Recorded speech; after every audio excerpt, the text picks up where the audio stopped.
Dios les bendiga, soy el pastor Gilberto Gutiérrez de la Iglesia Bautista Oreb de México DF. Me da mucho gusto saludarlos en este 31 de enero 2020. Apocalipsis para niños en nuestra serie, estamos en el devocional número 31. La enseñanza es el perfil de una iglesia que trasciende. Estamos en el devocional 2 de este tema, basados en Apocalipsis 3, 7 al 13, el mensaje del Señor a la iglesia de Filadelfia. ¿Cómo le gustaría a usted ser recordado? ¿Qué le gustaría que se dijera de usted? ¿Qué le gustaría que se escribiera en su epitafio? Lo que dice ahí en la tumba, aquí yace quién. A la mayoría nos gustaría trascender, por lo menos en el corazón de nuestros seres queridos. Y como iglesia, ¿cómo se nos debe recordar? Los seres humanos, así como las instituciones, son recordadas por sus logros, pero no por todos sus logros, sino por aquellos que tienen que ver con su naturaleza y su misión. El atleta es recordado más por sus logros en la pista que por sus logros morales como padre, ¿no es cierto? Usted no conoce casi nada acerca de Usain Bolt o Cuauhtémoc Blanco, pero sí sabemos de sus goles, de sus carreras, de romper récords. De Usain Bolt estoy hablando. El escritor es recordado por sus libros más que por su carácter. El cantante es recordado por sus éxitos más que por su moral. Y el cristiano y la iglesia, ¿por qué deben ser recordados? Trascender es cumplir una misión, es dejar una huella en virtud de hacer aquello que nos corresponde hacer. Pues bien, sigamos con este tema, la iglesia que trasciende, el perfil de una iglesia que trasciende. Ayer ya vimos una enseñanza, déjeme compartir la segunda enseñanza. Una iglesia trasciende por la fuerza de la gracia. Algunos piensan que el único reproche que se le hace a esta iglesia esta iglesia que estaba en Filadelfia, era su debilidad. Porque mire cómo dice el texto, aunque tienes poca fuerza.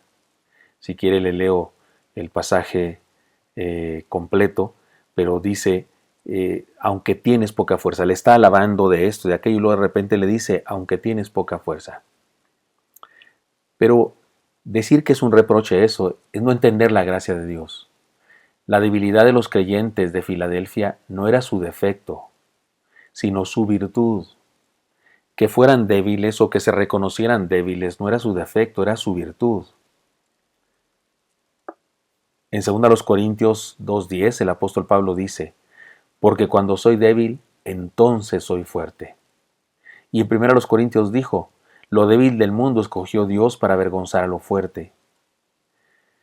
Hay quien da una traducción diferente a esta porción del Apocalipsis y lo traduce así, porque aunque poca, tienes fuerza. O sea, no dice que tienes poca fuerza, sino dice aunque poca, tienes fuerza. Es decir, le cambia el orden y enfatiza entonces la idea de que sí tiene fuerza. Así que yo soy de los que particularmente no creemos que sea un reproche decirle esto a la iglesia, como algunos pensarían. De cualquier modo, nosotros ya sabemos de la fuerza de la gracia de Dios en nuestra vida, que justamente actúa en virtud de nuestra debilidad. ¿Recuerdan la historia de Gedeón? Recordamos la historia de Gedeón, aunque insistimos los seres humanos y especialmente los predicadores en malinterpretar el pasaje. Se nos olvida lo que dijo el Señor. Les cuento rápidamente porque no iremos a leer el texto, pero Gedeón es un juez, uno de los jueces. Dios levanta a este joven, está guardando su provisión, su cosecha, porque los filisteos acostumbran venir después de la cosecha y le roban todo, y él está triste, angustiado, humillado, porque tiene que esconder en un agujero en la tierra su cosecha, sus lentejas me parece que eran. Y entonces se le aparece un ángel y le dice, bienaventurado, bendito varón. Y dice, sí, bendito ¿de dónde? Dice, ¿de dónde somos benditos los israelitas si estamos en oprobios y estos filisteos nos persiguen, nos ganan la batalla? Bueno, el caso es que Dios lo llama para armar un ejército y combatir contra los filisteos y derrotarlos. Él tiene dudas y es el que pone aquel el vellón que pide que amanezca seco y lo demás mojado y después mojado y lo demás seco. Es ese que tiene dudas y tiene que soñar y bueno, cosas. Pero resulta que cuando ya finalmente junta su ejército son 32,000 y Dios le dice, es demasiado pueblo y no quiero que se ensoberbezca Israel contra mí diciendo, por nuestra mano hemos sido librados. Es que dile que se regresen todos los que tienen medio. Se regresaron 22,000 y quedaron 10,000. Y dice Dios, siguen siendo muchos para que yo los entregue a los filisteos en sus manos. No vaya a ser que se ensoberbezca Israel contra mí diciendo, por nuestra mano hemos ganado. Así que llévalos a tomar agua, y los llevó a tomar agua de una manera determinada, y les dijo, a los que tomen así los apartes, los que tomen así los apartas. Y una vez que estaban apartados ya, Dios dijo, lleva a estos. ¿Y a cuántos escogió? 300.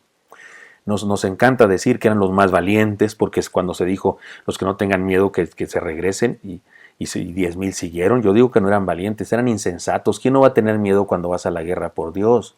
Si alguien va a la guerra y no tiene miedo, está mal de la cabeza, o está drogado, está loco, o no escuchó la pregunta y es bien despistado, bien bruto.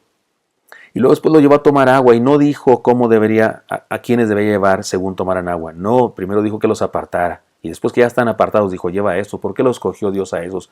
¿Por cómo tomaron el agua? No, porque eran menos que los otros. Porque eran 300 y los otros eran 9,700. Pero nos encanta decir que son los más valientes, que son los más listos, que son los más sagaces, que son los que tomaron agua de una manera extraordinaria.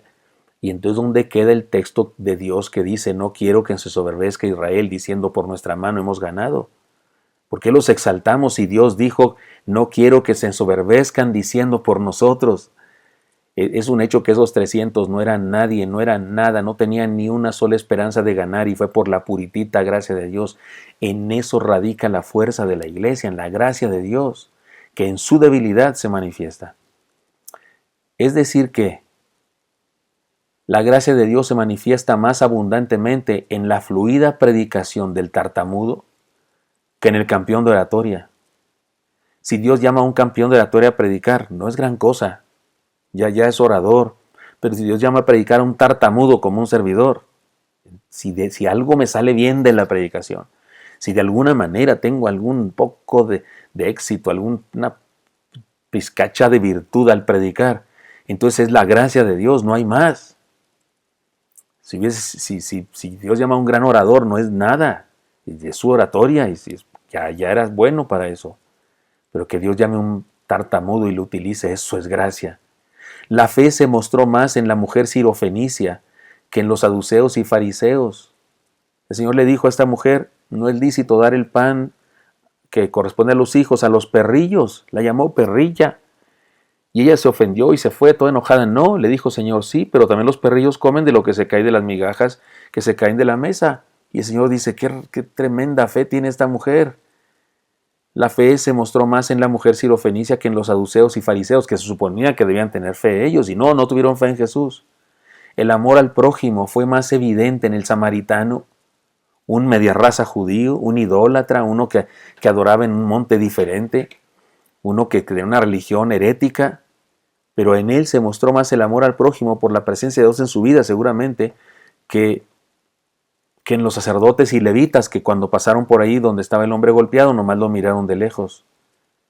La grandeza fue más relevante en los niños que en los gobernantes. Jesucristo lo dijo, que el Señor mostró su grandeza en los niños y no en los gobernantes.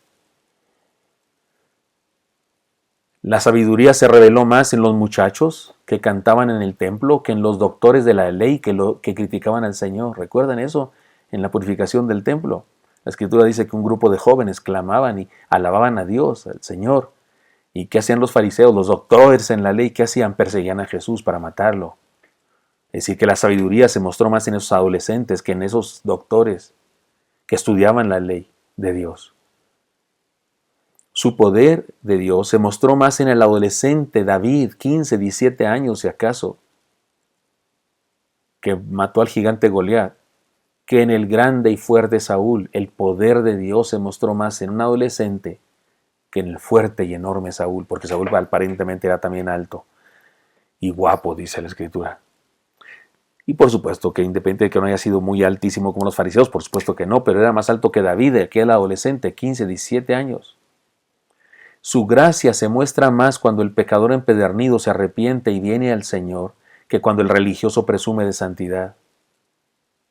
Nunca somos tan sabios como cuando reconocemos que somos ignorantes. Nunca somos tan fuertes como cuando nos sabemos débiles e incapaces. Jamás somos tan exitosos como cuando su gracia nos basta. De eso se trata esta expresión de que aunque tienes poca fuerza, o aunque poca tienes fuerza, como sea que se traduzca como usted quiera. Una iglesia que trasciende, sabe de su debilidad, pero confía y se fortalece en la gracia de Dios. Esta es una de las muchas paradojas de la fe cristiana. La riqueza de ser pobre en espíritu, la sabiduría de saberse ignorante, la vida que emana de la muerte y por supuesto la fuerza de la gracia de Dios sobre el débil. Una iglesia trasciende cuando se sabe que es débil, pero descansa en la fuerza que viene de Dios. Así que fortalezcamos nuestra vida en el reconocimiento de nuestras debilidades. De eso se trata esta exhortación, esta palabra de aliento también a la iglesia de Filadelfia. Pero esta frase en particular, que parecería un reproche, dicen algunos, pero a mí me parece que no lo es, sino que es una palabra en donde Dios le habla a la iglesia de Filadelfia de la maravillosa gracia de Dios que se manifiesta en la debilidad. Les leo el texto. Escribe al ángel de la iglesia en Filadelfia: esto dice el santo, el verdadero, el que tiene la llave de David, y que abre y ninguno cierra, y cierra y ninguno abre. Yo conozco tus obras. He aquí he puesto delante de ti una puerta abierta, a la cual nadie puede cerrar. Hasta ahí estudiamos el día de ayer, pero ahora esto es lo que estamos estudiando ahora y a punto de terminar. Porque aunque tienes poca fuerza, has guardado mi palabra y no has negado mi fe. Y sigue hablando. Hasta ahí los siguientes pasajes los leeremos el día de mañana. Pero recuerden, mis hermanos, fortalezcámonos y fortalezcamos nuestra vida en el reconocimiento de nuestras debilidades y que la gracia de Dios nos baste y que la gracia de Dios nos haga fuertes. Espero que eso sea útil para usted y me encantaría encontrarle el día de mañana. Hasta pronto.